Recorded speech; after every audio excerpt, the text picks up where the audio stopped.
श्री शिवाय नमस्तुभ्यम, श्री शिवाय नमस्तुभ्यम, श्री शिवाय नमस्तुभ्यम, श्री शिवाय नमस्तुभ्यम, श्री शिवाय नमस्तुभ्यम। आइए हम आपको फिर पुनः ले चलते हैं भोलेनाथ के श्री शिव महापुराण की कथा रुद्र संहिता के सृष्टि खंड में, जिसमें आपको मिलेगा नारद जी का भगवान विष्णु को क्रोध पूर्वक फटकारना और शाप देना, फिर माया के दूर हो जाने पर पश्चाताप पूर्वक भगवान के चरणों में गिरना और शुद्धि का उपाय पूछना तथा भगवान विष्णु का उन्हें समझा बुझाकर शिव का महात्म्य जानने के लिए ब्रह्मा जी के पास जाने का आदेश और शिव के भजन का उपदेश देना।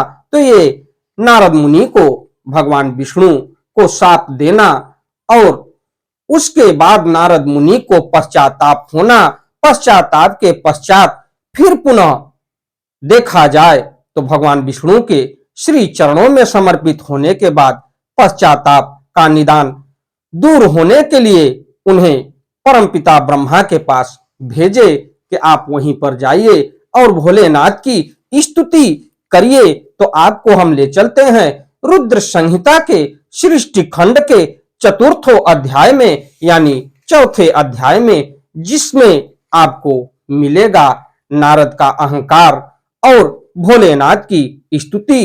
तो इससे पहले विघ्नों को हरने वाले भगवान गणेश और विद्या की प्रदायिनी मां सरस्वती के श्री चरणों में शीश नवाते हुए विनम्र निवेदन करूंगा कि हमारे देश संसार में जहां भी भोलेनाथ के श्री शिव महापुराण की कथा हो रही हो, उसे संपन्न करने में अपना पूर्ण योगदान दें। उसके साथ साथ हमारे ऊपर भी अपनी कृपा बनाए रखें कि मैं अपने मुखार बिंदु से भोलेनाथ के श्री शिव महापुराण की कथा रुद्र संहिता सृष्टि खंड को जो भी शिव भक्त प्रेमी हैं उनके तक पहुंचाने का पूर्ण प्रयास करूं।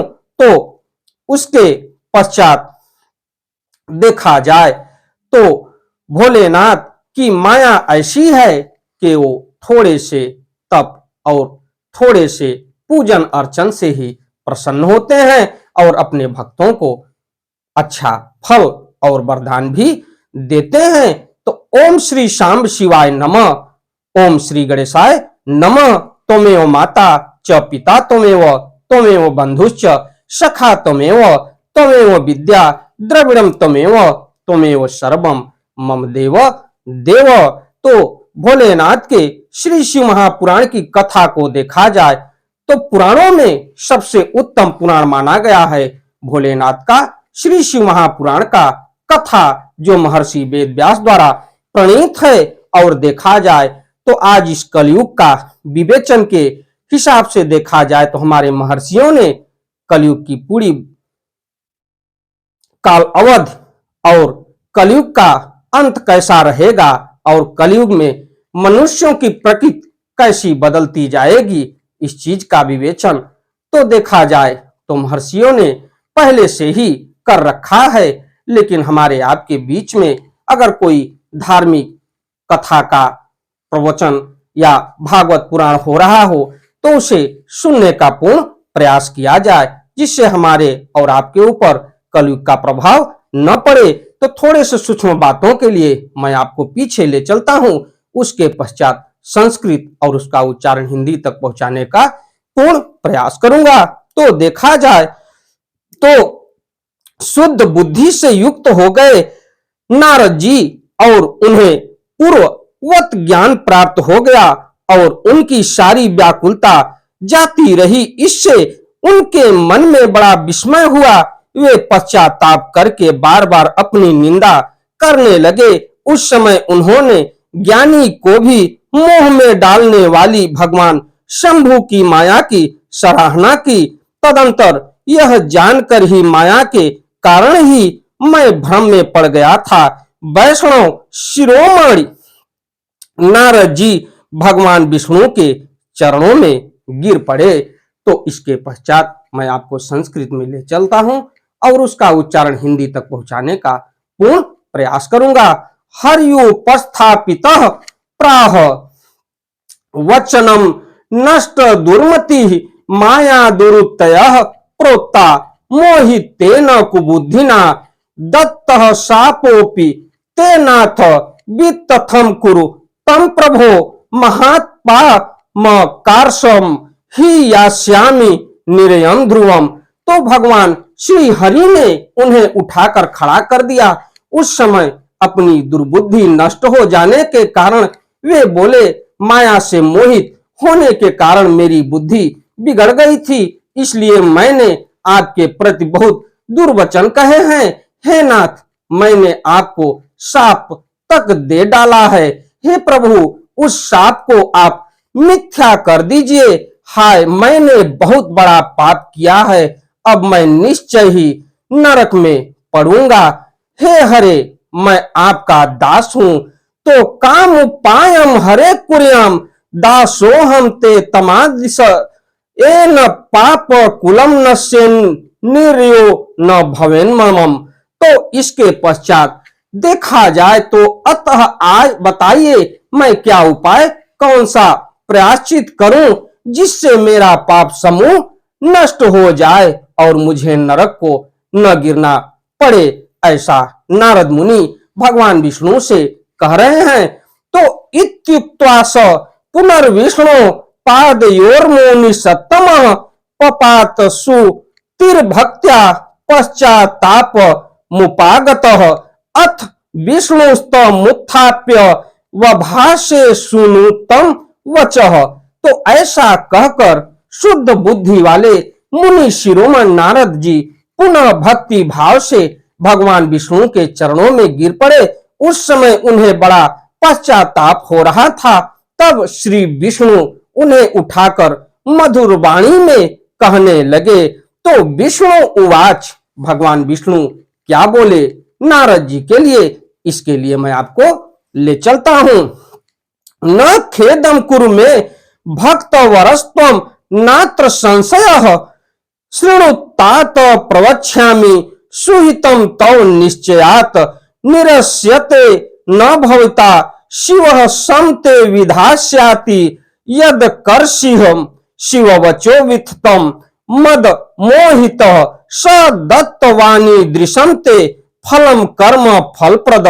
तो भगवान विष्णु बोले कि हे तात, खेद मत कीजिए, आप मेरे श्रेष्ठ भक्त हैं, इसमें संशय नहीं है। मैं आपको एक बात बताता हूं, सुनिए, उससे निश्चय ही आपका परम हित होगा, आपको नरक में नहीं जाना पड़ेगा। भगवान शिव आपका कल्याण करेंगे। यद कार्षिह शिववचो विथतम मद मोहितः स दत्तवाणी दृशंते फलम कर्म फलप्रदः। तो आपने मद से मोहित होकर जो भगवान शिव की बात नहीं मानी थी, उसी की अवहेलना कर दी थी, उसी अपराध का ऐसा फल भगवान शिव ने आपको दिया है, क्योंकि वे ही कर्म फल के दाता हैं। शिवेच्छया खिलम जातम कुर्विथ्यम निश्चिताम मतिम गर्वापहर्ता सस्वामी शंकरः परमेश्वरः परम ब्रह्म परमात्मा स सच्चिदानंद बोधनः निर्गुणो निर्विकारी च रज सत्वतम मह परः। तो उसके पश्चात देखा जाए तो आप अपने मन में यह दृढ़ निश्चय कर लीजिए कि भगवान शिव की इच्छा से ही यह सब कुछ हुआ है। सबसे और सबके स्वामी परमेश्वर शंकर ही गर्व को दूर करने वाले हैं, यानी अहंकार को चूर करने वाले भगवान भोलेनाथ ही हैं कि जिसके अंदर अहंकार हुआ उसको चूर होना है, उसकी कृपा भोलेनाथ के ऊपर नहीं पड़ेगी और उसका घमंड वो चूर करेंगे। और सत्व रज तथा तम इन तीनों गुणों से परे हैं और परमेश्वर शंकर ही गर्व को दूर करने वाले हैं। परम ब्रह्म परमात्मा सच्चिदानंद बोधनः निर्गुणो निर्विकारी च रज सत्वतम तः पर। तो वे ही पर ब्रह्म है, परमात्मा है, उन्हीं का सच्चिदानंद रूप से बोध होता है। वे निर्गुण है, निर्विकार है और सत्व रज तथा तम इन तीनों गुणों से परे हैं भगवान भोलेनाथ। स एवादाय मायाम स्वम त्रिधा भवती रूपतः ब्रह्म विष्णु महेशात्मा निर्गुणो निर्गुण रोपिसः निर्गुणो तो शिवाहने ही परमात्मा महेश्वर परम ब्रह्मा व्ययो नतो महादेव वेति गीयते तत्सेवया विधि सृष्टा पालको जगता महात्म स्वयं सर्वस्व संसाहारी रुद्र रूपेण सर्वदा। तो वे परमात्मा है, उन्हीं का सच्चिदानंद रूप से बोध होता है। वे निर्गुण है, निर्विकार है और सत्व रज तथा तम इन तीनों गुणों से परे हैं। भगवान भोलेनाथ, ये भगवान विष्णु जो धरती के पालनहार हैं, वो नारद मुनि को समझा रहे हैं और भोलेनाथ की कृपा बता रहे हैं कि बिना उनकी कृपा के एक पत्ता तक नहीं हिल सकता। और भोलेनाथ जो गुप्त बात आपको मना किया था, वो बात आप आके बताए, उसी का परिणाम आपको भुगतना पड़ रहा है।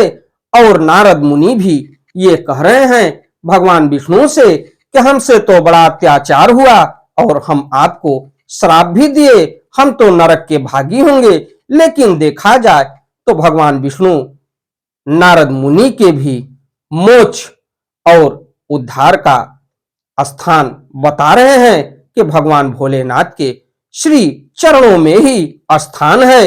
तो महेश इन तीनों रूपों में प्रकट होते हैं। निर्गुण और सगुण भी वे ही हैं। वे ही अपनी माया को लेकर ब्रह्मा विष्णु और महेश इन तीनों रूपों में प्रकट होते हैं। तो तीनों रूपों में प्रकट होने वाले ब्रह्मा भी हैं, विष्णु भी हैं और महेश भी हैं। ये भोलेनाथ निर्गुण और सगुण भी वे ही हैं। निर्गुण अवस्था में उन्हीं का नाम शिव है, वे ही परमात्मा है, महेश्वर है, पर ब्रह्म, अविनाशी, अनंत और महादेव आदि नामों से कहे जाते हैं। तो देखा जाए तो निर्गुण अवस्था में उन्हीं का नाम शिव है, यानी भोलेनाथ का। तो देखा जाए तो उन्हीं की कृपा से ब्रह्मा जी जगत के सृष्टा हुए हैं। मैं तीनों लोकों का पालन करता हूं और वे स्वयं ही रुद्र रूप से सदा सबका संहार करते हैं। तो देखिए भगवान विष्णु क्या कह रहे हैं कि हमारा जो स्थान मिला है, मैं धरती का पालनहार हूं, मैं धरती का पालन करता हूं। और ब्रह्मा परमपिता का स्थान जो है वो सृष्टि की रचना के लिए है और महेश्वर साक्षात भोलेनाथ शिव का जो स्थान है वो संहार करने वाला है। तो ये चीज बता रहे हैं भगवान विष्णु नारद मुनि से। तो साक्षी शिव रूप रूपेण माया भिन्न स निर्गुण स्वेच्छाचारी संविहारी भक्तानुग्रह कारक शृणु त्वं नारद मुने सदुपायम सुखप्रदम सर्व पापाप हरतारम भुक्ति मुक्ति प्रदम सदा।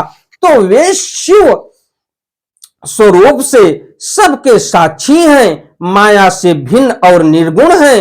वे स्वतंत्र होने के कारण वे अपनी इच्छा के अनुसार चलते हैं। उनका विहार आचार व्यवहार उत्तम है और वे भक्तों पर दया करने वाले हैं। शृणु त्वं नारद मुने सदुपायम सुखप्रदम सर्व पापा हरतारम भुक्ति मुक्ति प्रदम सदा। तो हे नारद मुने, मैं आपको एक सुंदर उपाय बताता हूं जो सुखद समस्त पापों का नाश करने वाला है और सदा भोग एवं मोक्ष देने वाला है। आप उसे सुनिए। त्यक्त्वा स्व संशयम सर्वम गायन शंकर सद्धसः सतनाम शिवास्त्रोत्रम सदा नन्यम तिर्जप। तो यज्ञ पीत्वा द्रुतम सर्वम तव पापम विनश्यति।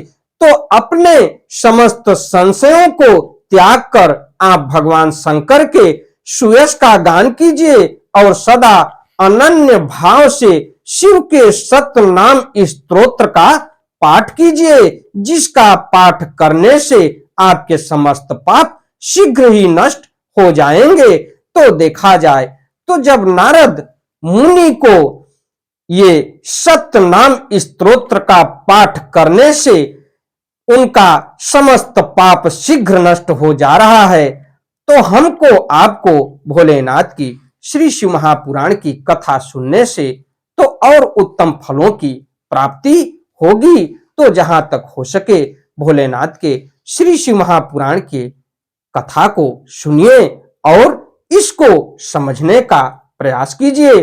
तो यज्ञ पित्वा द्रुतम सर्वम तव पापम विनश्यत इत्युक्त्वा नारदम विष्णु पुनः प्राह दयान्वितः मुने न कुरु शोकम त्वं त्वया किंचित कृतं न हि स्वेच्छया कृत वान शंभु निरीदम सर्वम न संशय। तो उसके बाद इस प्रकार नारद से कहकर दयालु भगवान विष्णु ने उनसे पुनः कहा, हे मुने आप शोक न करें, आपने तो कुछ किया ही नहीं, यह सब तो भगवान शंकर के अपनी इच्छा से किया है, इसमें शंका नहीं है। उन्होंने ही आपकी दिव्य बुद्धि का हरण कर लिया था। आहारशित्व मितम दिव्याम काम क्लेश मदात्म सते त्वन्मुखाद्दा पयांकांक्रे शापम मेष महेश्वर इत्यं स्वचरितं लोके प्रकटीकृतवान स्वयं मृत्युंजय काल कालो भक्तो द्वार परायण। तो उन्होंने ही आपकी दिव्य बुद्धि का हरण कर लिया था, उन्होंने ही आपको काम का कष्ट भी दिया और उन्हीं भगवान शंकर ने आपके मुख से मुझे यह शाप भी दिलाया। तो देखा जाए तो सारी जितनी भी नारद के मुख से निकला था और भगवान विष्णु के लिए श्राप रूपी वाणी, तो उसके लिए पश्चाताप हो रहा है। लेकिन भगवान विष्णु नारद मुनि को समझा रहे हैं कि ये भोलेनाथ की ही कृपा थी, भगवान शंकर ने आपके मुख से मुझे यह शाप भी दिलाया है। इत्यं स्वचरितं लोके प्रकटीकृतवान स्वयं मृत्युंजय काल कालो भक्तो द्वार परायण न मे शिव समानोस्ति प्रिय स्वामी सुप्रद सर्वशक्ति प्रदो मेस्ति स एव परमेश्वर। तो इस प्रकार उन्होंने संसार में अपने चरित्र को स्वयं प्रकट किया है, इसमें अन्य किसी का दोष नहीं है। वे मृत्यु को जीतने वाले, काल के भी काल और भक्तों का उद्धार करने में तत्पर रहने वाले हैं। मुझे शिव के समान अन्य कोई प्रिय नहीं है, वे ही मेरे स्वामी हैं, सुख और शक्ति देने वाले हैं और वे महेश्वर ही मेरे सब कुछ हैं। ये कह रहे हैं भगवान विष्णु के भोलेनाथ ही हमारे स्वामी हैं और महेश्वर ही मेरे सब कुछ हैं। न में शिव समानोस्ति प्रिय स्वामी सुप्रद सर्वशक्ति प्रदो मेस्ति स एव परमेश्वर तस्योपास्याम कुरु मुने तमेव सततम भज तद सहस्रेणु गायत्वम कुरु नित्यम तदर्चनम कायेन मनसा वाचा यह शंकर मुपैति भोः स पंडित इति गेयः स जीवन मुक्त उच्यते शिवेति नाम दावाग्निर्म हापात कर्पत पर्वतः ताः भस्मी भवन्त्या नाया सत्य सत्यम सत्यम स संशय। तो उसके पश्चात इस प्रकार उन्होंने संसार में अपने चरित्र को स्वयं प्रकट किया है, इसमें अन्य किसी का दोष नहीं है। वे मृत्यु को जीतने वाले हैं, काल के भी काल और भक्तों का उद्धार करने में तत्पर रहने वाले हैं। मुझे शिव के समान अन्य कोई प्रिय नहीं है, वे ही मेरे स्वामी हैं, सुख और शक्ति देने वाले हैं, वे महेश्वर ही मेरे सब कुछ हैं। हे मुने, आप उन्हीं की उपासना करें, सदैव उन्हीं का भजन करें, उन्हीं के यश का श्रवण और गान करें तथा नित्य उन्हीं की अर्चना करें। हे मुने, जो शरीर मन तथा वाणी से शंकर को प्राप्त कर लेता है वही पंडित है, ऐसा जानना चाहिए, और वही जीवन मुक्त कहा जाता है। शिव नाम रूपी इस दिवाग्नि से महापातक रूपी पर्वत अनायास ही जलकर भस्म हो जाते हैं। यह पूर्णतया सत्य है, इसमें संदेह नहीं है। इसी के साथ मैं अपनी वाणी को विराम देता हूं। हमारी वीडियो, हमारी कथा आपको अच्छी लगे तो वीडियो को लाइक करिए, शेयर करिए, चैनल को सब्सक्राइब करिए, बेल आइकन दबाना न भूलिए, जिससे हमारी कोई भी महत्वपूर्ण धार्मिक वीडियो आप तक शीघ्र पहुंचे। आपका दिन मंगलमय हो। भोलेनाथ की कृपा आप पर बनी रहे और संसार और आपके पूरे परिवार पर बनी रहे। इसी के साथ चलते चलते एक बार प्रेम से बोलिए ओम नमः शिवाय, ओम नमः शिवाय, ओम नमः शिवाय, ओम नमः शिवाय, ओम नमः शिवाय। धन्यवाद।